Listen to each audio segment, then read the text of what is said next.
There is our longing in our hearts today for healing, just as there was in the time of 1 Kings around 750 before the Common Era, the Psalms, which are the pre-exilic to exilic, post-exilic time, and Luke around 75 of the Common Era. Rose read a portion of Psalm 42 and the entirety of Psalm 43. These two form a lament, a request. As our Bible study group discovered, in fact, Heather, verse 5 is identical in both Psalms, the same words and the same number. They project a form of worship to the one who can offer deliverance, steadfast love, and hear our prayers. These Psalms speak of deep distrust, of calamities, of being alone, forgotten, mourning, being wounded deep, deep within our bodies, a depressive description. Nothing that we can offer, though, will throw off the rock of our being. Our soul may be disquieted, full of anxieties, cast down, oppressed by enemies, but still God can be the help and the hope that renders us full of praise and joy. 2 Kings shows a powerful story, power in the form of job, power in the form of lots and lots and lots of wealth, and power in the form of God who is capable of curing even one who has little interest in following the orders of deliverance. The God of Israel cares for people. Nationality, tribalism, and faith adherence do not matter to the one who offers healing and calm. Naaman was commander of the king of Aram, whose name was Ben-Hadad. He was afflicted with leprosy. That physical deformation was not enough to stop him from being the commander of the king's army. Like last week, a woman comes forward with an idea about cure. A captured young girl, a slave, one who had traveled and learned about the world and had the brilliant suggestion to go and see the prophet in Samaria. From last week, we learned that the king of Samaria was Ahab and that the prophet that was bothering him no end was Elijah. The king of Israel was the son of Jezebel and Ahab, named Jehoram. Naaman listened to the marginalized slave and went to see the prophet, taking some big bucks. But wealth was not considered important. It was not accepted. No payment was necessary for this healing. Naaman did get to Elijah's house, as King Jehoram could not figure out how to cure him. Yet Naaman was miffed by the fact that a lowly messenger told him what to do. He was the commander of the king's army and arrived with his horses and chariots straight to Elijah's door. And did Elijah meet him face to face? No. He finally relents and then hesitates about getting in the filthy Jordan, for that was the cure. The cure worked, and Naaman was restored to a body he had not seen in some time. He then stated that he believed in the God of Israel. In this story, the abducted young girl and the servants of Naaman are the heroes. Nothing would have happened without them. The writer of Luke has a scenario on which he wants to expand. The God of Israel is for people other than Jews and Israelites. Having a herd of pigs suggests a non-Jewish setting. The location confirms that, as the author of this gospel places this healing and missionary story in a non-Jewish location of Gerasa. Jesus had just come from a miraculous situation of calming the elements and calming the sea. Now he calms a psychological storm. This occurs within the Roman Empire with people who are under their rule. Jesus calls out the demon, bringing forth his name, Legion. Legion, perhaps referencing the Roman rule. Jesus took over, threw evil into a herd of pigs. Jesus fools the demons by accepting their offer, yet destroying the herd. The demons do not want to be sent to the abyss, but when the pigs flew down the steep bank and straight into the river, that was their abyss. The owner of the herd is not mentioned, but some sensitivity must remain that his livelihood careened off a cliff. Thousands and thousands of years later, what did our country do when confronted with people who had leprosy? Let's look at the history of how people treated leprosy beginning in 1866 in Hawaii. This image is of Molokai, and you can see the cliffs, which was one of the reasons that location was selected by the Hawaiian government. Leprosy is not a fatal disease, and it is not highly contagious. It is a chronic illness caused by a bacterium that was discovered by Dr. Hansen, who just recently died, and communicable only to persons with a genetic sensitivity, which is about 5% of the population. For 103 years, beginning in 1866, the Hawaiian and then the American government forcibly removed more than 8,000 people to a remote and inaccessible peninsula on the Hawaiian island of Molokai.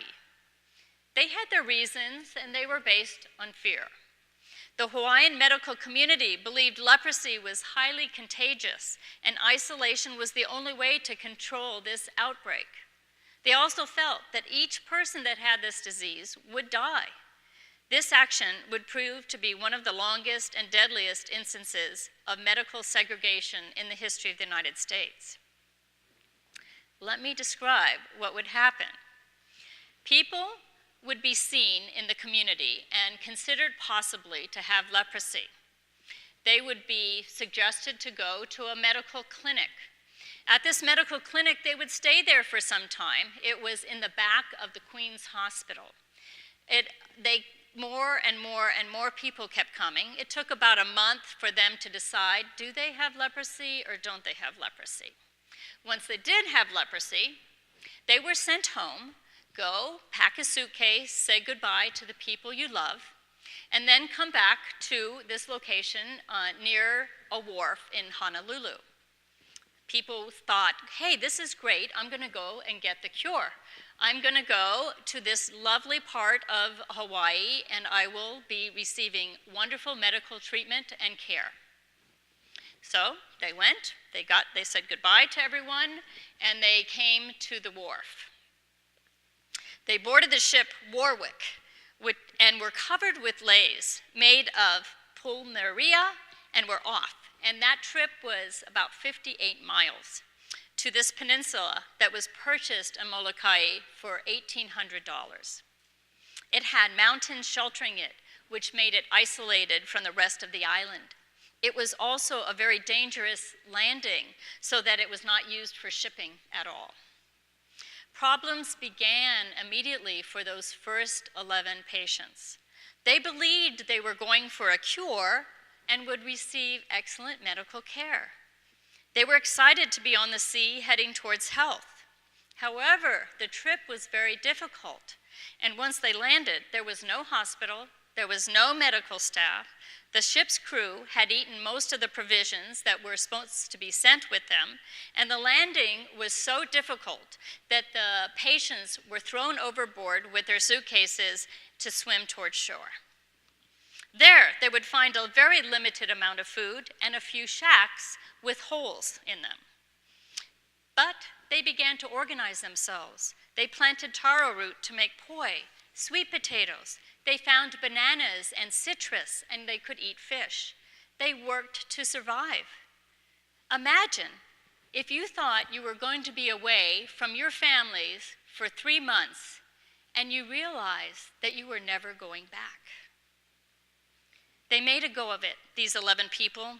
They thought they could hold out until the plants could be harvested.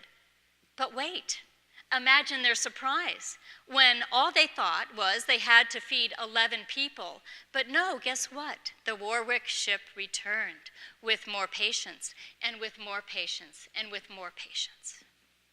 The forced prison existence ended in 1969. Today, there are 16 patients left from the age of 73 to 93. It is a national park, and the mayor is the Deputy of Health Services. The World Health Organization now will give a multi-drug treatment regimen to anyone in the world who has Hansen's disease, as it is now called. It appears that when we are frightened as a people, we tend to gather up and segregate those who we feel will harm us. We have seen this with Japanese camps which followed Pearl Harbor. All we have to do to see one of these camps is go a few hours away from our valley and visit it. On Molokai, in the colony of Kalaupapa, 8,000 people were detained and imprisoned for life. In the 10 American-Japanese internment camps, 110,000 to 120,000 people were detained. In Lalopapa, when there was a birth, those children were immediately taken from them and sent to the mainland and adopted out. Their birth certificates changed. That was not the case during World War II. We have a member of this congregation, Owen Cato, who was born in a detention center. Once during our Angel Circle Bible study on 1 Corinthians, one member stated, "Look, here we are 2,000 years later, and as a church and a nation, we are still having the same problems as the early church did in the first century. Let us work to learn and change our world." As the psalmist requests light and truth to show the way of leadership, to show the way to where God reigns, we too seek understanding, appreciation of diversity, and want to find the way. We seek hope and help. Where is that light in 2016? Where can we find truth? Where is healing for our members? Next Sunday, the Urban Disciples will be leading us during the worship service, perhaps playing guitar, right? Guitar, right? There may be a glimmer there of light in the midst of images of life in LA and in Colombia. Will there be increased understanding of community following this week? We will begin and end our days in these buildings in Encino, but within the daytime, that path leads away. Jesus is heartbreaking in his mandate, which sends away the healed man from his side. The man begs Jesus, begs to stay with him, not unlike the disciples who begged to have him stay with them for the night and more years. The healed man is now calm, collected, fully clothed, and sitting at the feet of Jesus. He, like some of us, wants to be that close, right at his side, right next to him, washing his feet with perfume, right near the closeness of his body and soothing oneness of his mind. But no, that is not possible for him or for us. Our faith requires distance from what is easy. In the Confession of 67, we are told the direction of the church. To be reconciled to God is to be sent into the world as his reconciling community. This community, the Church Universal, is entrusted with God's message of reconciliation and shares his labor of healing the enmities which separate people from God and from each other. Right now, our church is having their General Assembly in Portland. I heard from an excited commissioner last night that they have elected for the first time in history, 2 co-moderators who are both women. They will begin and be our leaders for the next 2 years. There is work going on in our church in Portland. Let us continue to pray for that. We can expect to be healed.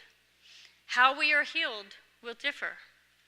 We will come to know ourselves in a different way and learn about accommodations and change.